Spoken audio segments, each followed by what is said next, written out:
Welcome to another edition of the Wave Podcast, Women Veteran Entrepreneurs Podcast. My name is Omar Muhammad, helping you improve and progress in business and in life. My co host over there is retired Major General Linda Singh. Hey, Linda. Hello there again. I Hello. should say General. Welcome back. Thank you. Well, welcome back. So, the Way Podcast is a network for helping women veteran entrepreneurs build capacity in their business. It's powered by Truist Bank. You can find us on edacmorgan.com. That's EDAC Morgan.com. All of the past episodes are there. We're also on social media. If you're on Facebook, Instagram, and on what's the other on Twitter. There we go, Twitter. We're at WVE Women Veteran Entrepreneurs Podcast at those Facebook, Instagram, or Twitter. So today, and as always, when we come on, we have a special guest. We have a women veteran entrepreneur, and she's going to share her story. So let's bring her on. I had it right before we got started, but I'm gonna say it anyway. Dorothea? No, Dyotha. Diola. There you go. Dyotha. Diola Sweat. Yes. How are you? My apologies. I'm wonderful. How are you today? Hey, I'm improving and progressing. So let's get started with first. What branch of the military did you serve, and how long? I served in the United States Navy and I Ah, served 24 years. all right. Well, thank you for your service, and we finally got somebody in the Navy. My daughter, one of my daughters, is in the Navy, so Okay. thank you for your service. How we kind of changed this around. So how did the military prepare you for your entrepreneurial journey? Well, the military is big on processes and rules and policies. And so, in order to be an entrepreneur, you need to.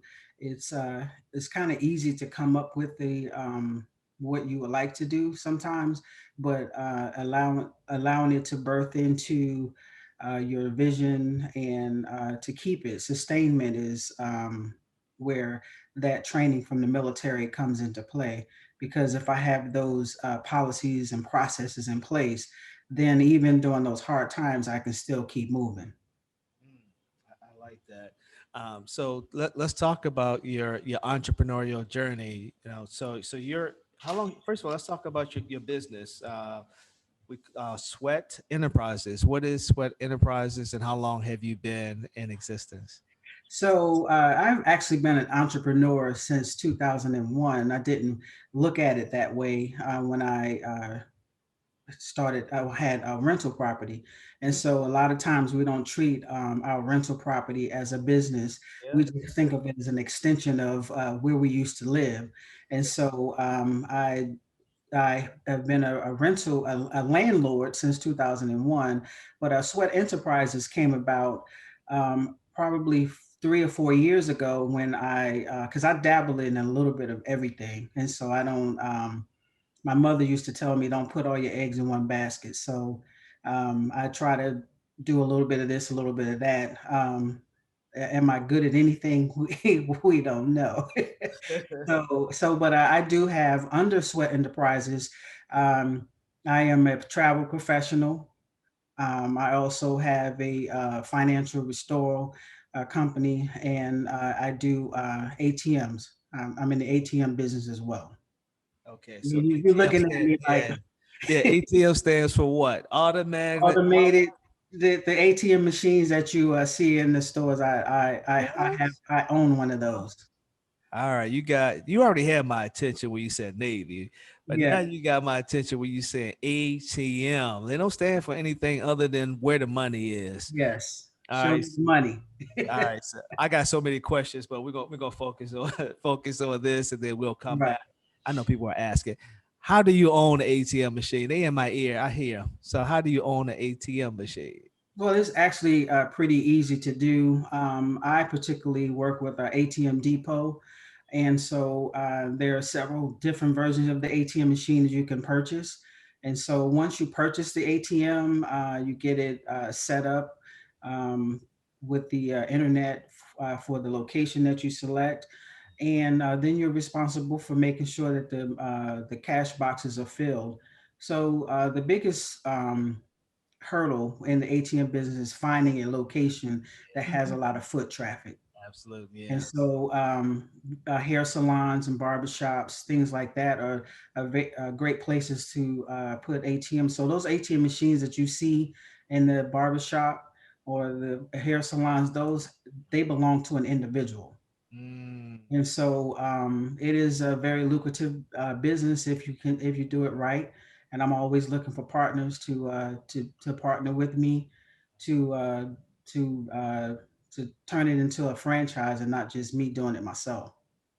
absolutely. And that's what entrepreneurship sometimes is about, solo entrepreneurs trying to figure out, what's going to be the next step, or how do I, as we talked about before, how do I work on the business versus in the business? Right. It seems like you have gone from, you said from the military to real estate to getting involved in several other ventures underneath of, I love the name Sweat Enterprises. I can't pay you money, but Right. I can pay you sweat equity. Exactly. Exactly. I I like actually that. If you I don't have actually that do So sweat slogan, hey, you should equity be too. kind of using that, even though I know it's Yes. probably cornered. Mm-hmm. Yeah. exactly. Yes. So how did you get involved with all of these different ventures that you are in? So I am that individual that knows a lot of people, and so when other individuals are starting up their business, you always want to find someone that has a network that can add onto your network. And so because I am a person in the community that kind of sort of knows somebody that knows somebody. So they always are asking me, "Hey, would you like to try this?" But I don't attach my name to just anything though. If it doesn't feel right, then I pass it on to someone else. But helping people with their credit and helping people ensure that they have wills in place and restoring their bad credit and things like that. I've been on the bad credit side, and I know what that felt like when I wanted to purchase something and I had to pay a little more for it because my credit wasn't where it should be. And so I just want to use my experiences in the past and help the generations ahead of me make sure that they don't have to travel the same road that I traveled. So with that. And then traveling, everyone likes to travel, and it's kind of cool that you can say, "Hey, I'm a travel professional." When you go somewhere, so I might get an extra chocolate chip cookie. Who knows? So I want to make sure that I there's something that we all do, and so why not take advantage of that? A traveling professional. When it's the same as Priceline and all of those things. So someone's getting paid. And so Absolutely. why not pay me and why not know your agent personally? Absolutely. Good points. Good points. And how do you manage all of that? You've Well, got a number of ventures. Are you still in real estate as well? well, I just have I actually have another rental property now. Okay. So I have two. So I actually pay someone to manage that for me. Okay. All right. Yeah. So the other enterprises, how do you manage those? So well, some days I need about 36 hours in a day, but I don't get no. Yeah. So I do have a day job, and so my enterprise endeavors are done after I get off work. So it's about time management. I went to college to learn how to do that, so I put it to work. Mm, so that's. I'm sorry. No, I mean that is very interesting and just the overall concept. And so I guess when I think about your company and as you're looking at the different maybe verticals, is Mhm. it a holding company or had you, how did you set it up and really think about the structure to be able to move the pieces in and out? So that's where I am kind of stuck as I came up with the name and now trying to do exactly that. I actually had two of these businesses before. I actually had Sweat Enterprises. And so I didn't want to have a whole bunch of different companies out there.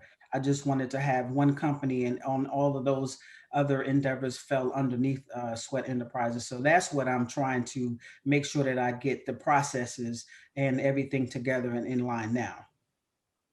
So they fall under just one Sweat Y- Enterprises. yes, Okay, gotcha. yes. All right. And you mentioned something, day job. So entrepreneurship is many faces of entrepreneurship. The Right. full time, the part time, Mhm.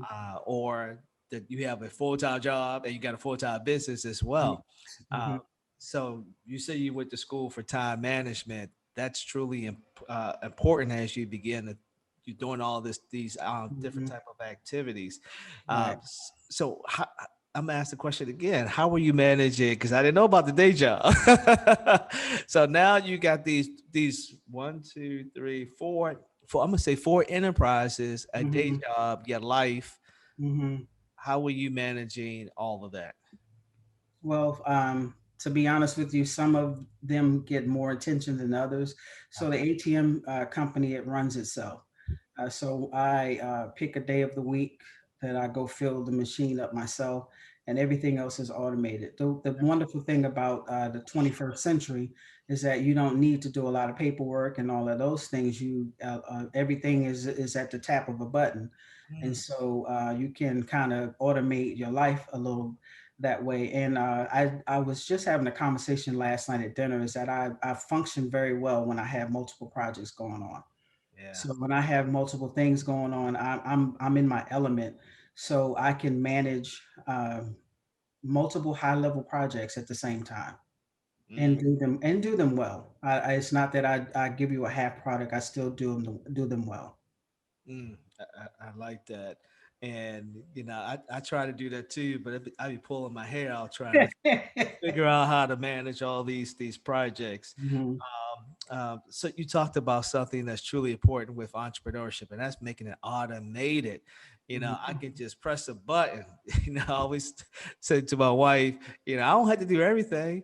I'm Right. Henry Ford. I can press a button and get somebody to do it for me. Henry Ford said that when he was running his company, he pressed a button and people kind of did the work. Mhm. So talk to us about what does it mean to be automated? What type of tools are you using to do that? Well, for the travel professional and also the financial piece, I have websites, and so for the travel, if you want to pick a flight and a location, just like Priceline, you're not talking to anyone on Priceline or all kayak and all those things. You're going online and you're doing what you need to do, and then once the process is completed, there's a automated back end process on my website that lets me know what my commission is and all those things. So a lot of this, uh, the businesses that I'm in, I have websites that help to manage those processes. So the only one that is really manual is the ATM machine, because I have to go to the bank and go get the money. And I Yeah. have to go to the ATM and fill in. And so that needs the hands on, but the automated part of that is to show me how many transactions I've had in the month, and the pay and all of those things are automated. But the rest of the ATM business is manual and still physical. Mm, mm. So do you have a like a marketing plan or a strategy that helps you to increase, say for instance, the foot traffic to either the website or to the ATM? Do you have something like that? So the quick answer to that is no. The long answer is that that is something that I think about, and that we go back to the time management. I don't have the time to do it. So I just kind of try to sometimes I share my information on my social media platforms because I'm an IT by trade, and so that means that I'm always on a computer. So I have that level of access. So I share my information, and when I get hits or some interest, then I take it from there. But it would be wonderful to be able to have a very robust marketing strategy that would help me do that even when I'm asleep or as I am going on vacation in about an hour, that while I'm on vacation, I can still take care of business.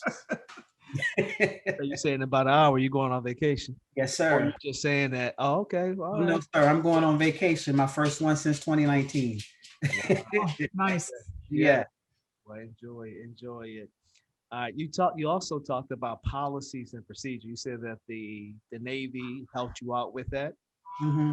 All right, so that's important for entrepreneurship.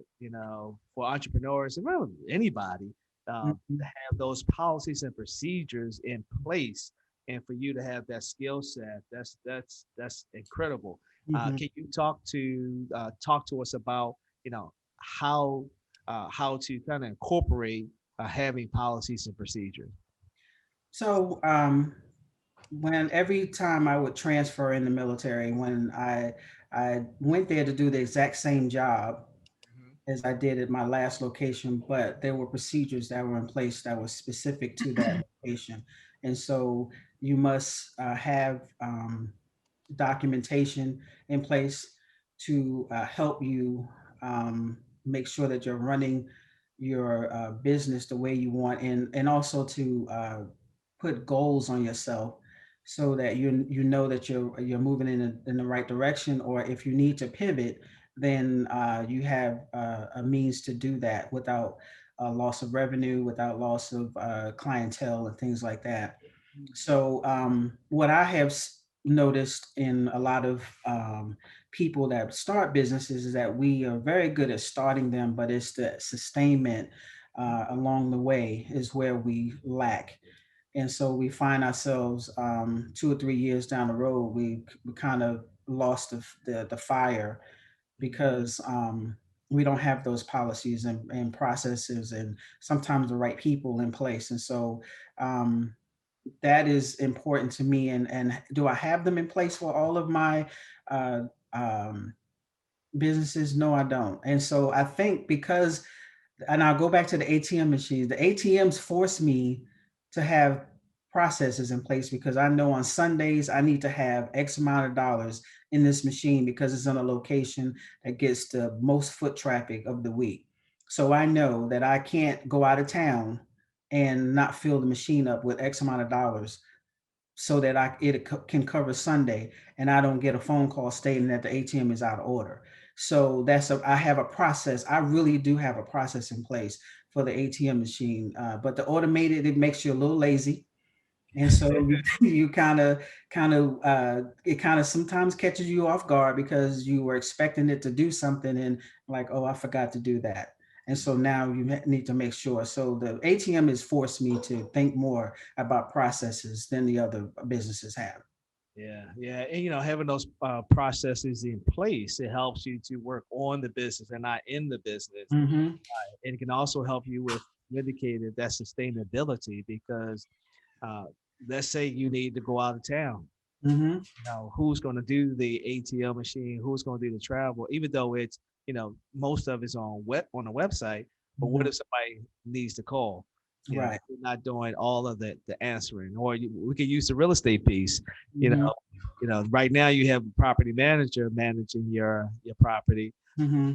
but I know probably in the beginning you were doing everything, right? Yes. you It know, was driving me crazy. So I had to find someone that had that skill set to help me manage that piece. mm. And that's interesting skill set. Oftentimes entrepreneurs don't want to step away.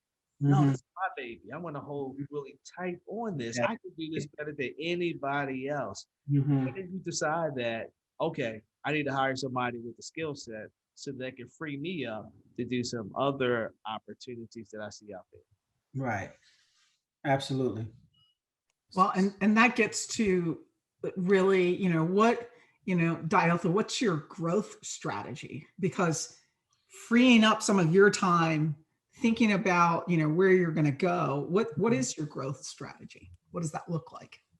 Well, I would like to have more people joining in under me on all aspects, all of the endeavors that I am participating in right now, not just for the money. And so I am more so now looking at legacy building. And so the business that what I'm doing right now, right, that to be honest with you, is not for me. It is for my children and for my grandchild. Okay, and so I've lived a good life. I've done well with my life, and if I never wanted to be an entrepreneur, I would still live the rest of my life okay. And so I want to make sure that my children understand the importance of legacy, because I think some of us have forgotten about leaving a legacy and not leaving burdens. And so so I'm about legacy building.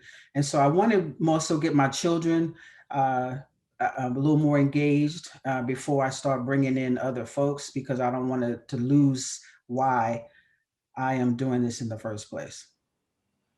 That's truly, Beautiful. I yep, like that. yep, truly important. So I must ask this question. Are your kids ready? Are they interested in entrepreneurship? So I have two children and a daughter-in-law, and they're actually asking me questions on what do they need to do and how can they help and things like that. So there is some interest there, and so now I just need to kind of step back and let them do. Sometimes, like you said, these are my babies, Yes. and so I don't want them to fail, but I need to allow them to exercise ownership over it while I'm still here to help them out. All right. So how are you going to do that? How are you going to take a step back to allow them to take a step forward, like you did with the real estate? You figured out that I needed somebody else. I haven't figured that part out yet, Okay. All right. No but problem. I'm getting there. Yeah. So it's a process. When you are used to Process. running stuff, it's a little hard to relinquish some of the power. But I do understand that is necessary, that they have an equal hand in understanding the business side of the process. Is not just the work side. It's the managing and making sure you're filing taxes like you're supposed to, and paying folks like you're supposed to, and being on time and things like that. So that's where we kind of are right now. So, one of the things, and this just makes me think, I just recently brought on my youngest daughter part time, Mm-hmm. and she works remote. But what I did was, when she finishes medical school, she wants to start her own practice. Mm-hmm. And she is, one of the millennials. And so therefore spends a lot of time doing social media things. And so what I've done with her is I'm like, look, you're good at this. So now you're going to work with me to Mm-hmm. do my social media, Mm-hmm. all of that information in and around the social media. And you're going to start helping me to build that strategy. You're going to be looking at the numbers, because Mm-hmm. you're going to need to do it when you do your own business. And so what I'm now doing with her is assigning tasks, and she has to come up with that social media strategy right across all the different platforms, Mm-hmm. and starting to create that. And it's, and so she just started, and so it's going to be a journey, but the Mm-hmm. whole point of it is, not just to have her, helping me out, but it's really to prepare her for when she's going to do her own practice. Mm-hmm. She's going to need to know how to put some of these things in place. Right. Absolutely. Yeah, that's a good point. And that's why I asked the question: Are they ready for entrepreneurship, and are they interested? I'm Yeah. finding out. Some of my colleagues Mhm. they have businesses and they want their children to take over, but they like, Right. mom, dad, that's you. That's Mhm. not me. But I'm glad to hear that your children are interested in that legacy building. Carry Mhm. on that tradition. So what advice would you give to other women veteran entrepreneurs? Well, the biggest thing is not to be afraid, because Mm, sometimes as women we talk ourselves out of things that keep mm, us up at night and that we're passionate about, and we allow not just ourselves but the people that are around us talk us out of something because they can't see the vision that was given to you. mm, And so you have to follow your own heart, and sometimes there was a leg of that you will have to travel alone, and mm, so you need to be okay with that. And the biggest thing from a military perspective, I would share is that when I was looking at what I wanted to do, I kind of went back to my DD 214. And my DD 214, there were specific jobs and trainings that I had forgotten that I had completed over the 24 years. And I said, oh, I did do that. And I loved it. And so go back to the resources. If you served in the military, you have received quite a bit of training, and the training that you enjoyed, build on it, and the training that you didn't like, forget about it. Plain and simple. I love that. Love it. Love it. All right. Well, good deal. All right. Any final thoughts, Major General? I would say that, as I've tried to impart, because I didn't really think of myself very early on as an entrepreneur, but now that I'm listening to folks, I'm sitting there going, well, I was doing that and I was doing this and I was doing that and I was doing it all while, trying to build a career. But, being a veteran, there are so many resources available to you. Mhm. And, what I encourage all of us to do is to know what those resources are, right? To look, and if it is the 4-letter word of free, right? FREE, then you need to take advantage of it because you have paid in sweat Equity. for the ability to use that. Yes. Yes. How can people reach out to you? Is there a website, contact information? For me, it's pretty simple. Sweat Equity. I'm sorry, y'all got me saying Sweat Equity. That is not my email address. I was about to say, you got some equity? You might need to get one that says Yeah, that. that's pretty good if you got that. Yes, my email address is sweatenterprises@gmail.com. That is the best way to contact me. Wow. All Now you're right. going to have to get that out of your head. Yes, when I ran for office, that was one of my hashtags. So that's why it clicks, because I actually used that when I was running All right. for public office. Yeah, Oh, there wow. we go. All right, Nice. back. All right. Well, we definitely appreciate you coming on board and look forward to hearing more about your success stories in the near future. Well, thank you so very much for having me today. It's definitely been an honor and a privilege to be here. All right. Good deal. All right. Hold tight, everybody. We have our resource segment coming up. So just give us a few minutes and we'll be right back with. Welcome back to the Wave Podcast, Women Veteran Entrepreneurs Podcast. My name is Omar Mohammed, helping you improve and progress in business and in life. My co-host is retired Major General Linda Singh. Hello. And we now are in our resource segment. So each podcast we bring on a resource. And just full disclosure, I will be, because she's new to the Baltimore Metropolitan Women's Business Center. We'll be working together. So our resource today is the Baltimore Metropolitan Women's Business Center. And we have one of the business advisors there, Pamela Minor. Pamela, welcome to the Way Podcast. It's good to see you. Now I see you. It's good to see you again. Good to be here. Very good to Yes. be here. Yeah. So tell us And about yourself. sure, I have been in the small business arena from a contractor, owned my own business, did IT for over 25 years, got systems on aircraft carriers, destroyers. Oh, I've wow. worked for civilian DOD, have done, and I'm currently a CVE counselor for veterans getting their verification. Okay. All right. So all the veterans know what you're talking about. So I'm not even going to ask I'm you. sorry, Center for Verification Evaluation. What you don't certify veterans, you verify that the veteran is in fact running the company. I see. I see. Okay. Did All you right. help me with mine?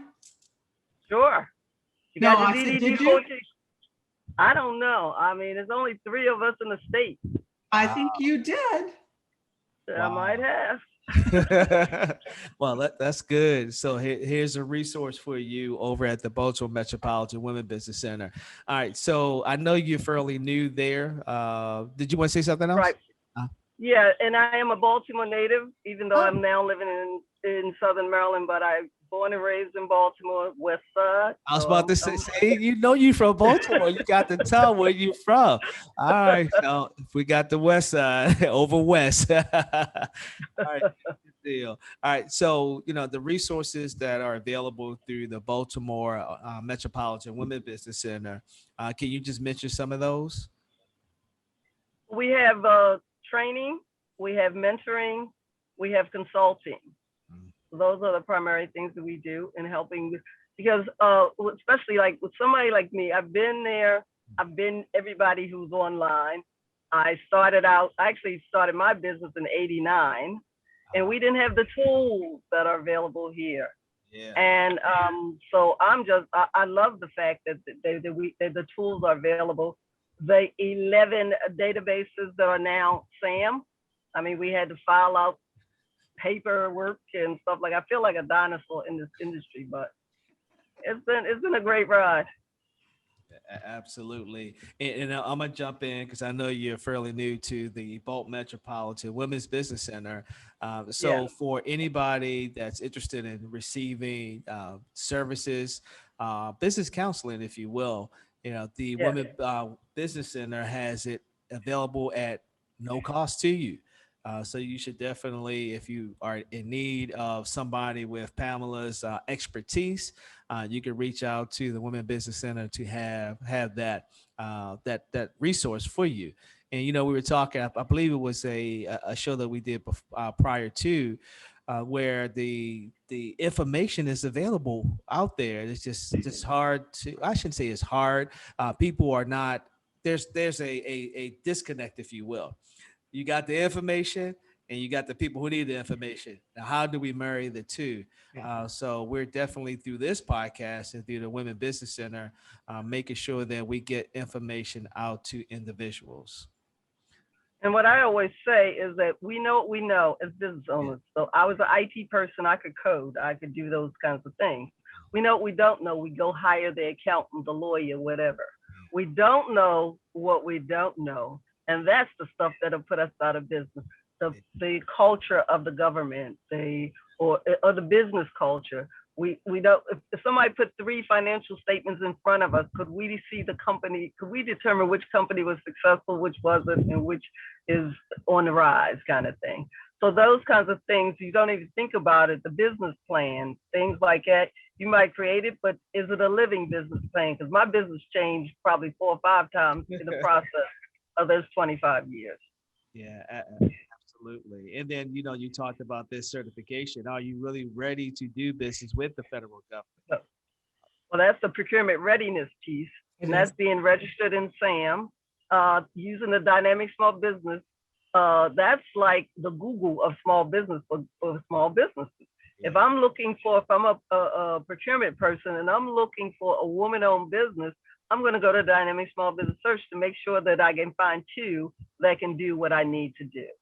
At least, if I'm look for a veteran, I got to go to the Dynamic Small Business Search to see can I find 2. So before I can even consider setting it aside. Mm-hmm. And what's that website? Because people may not be It's familiar. called the SBA website. It's building your SBA profile. When you get to the end of SAM, often people get to the end of SAM and then they don't realize that there's another database, an affiliate database.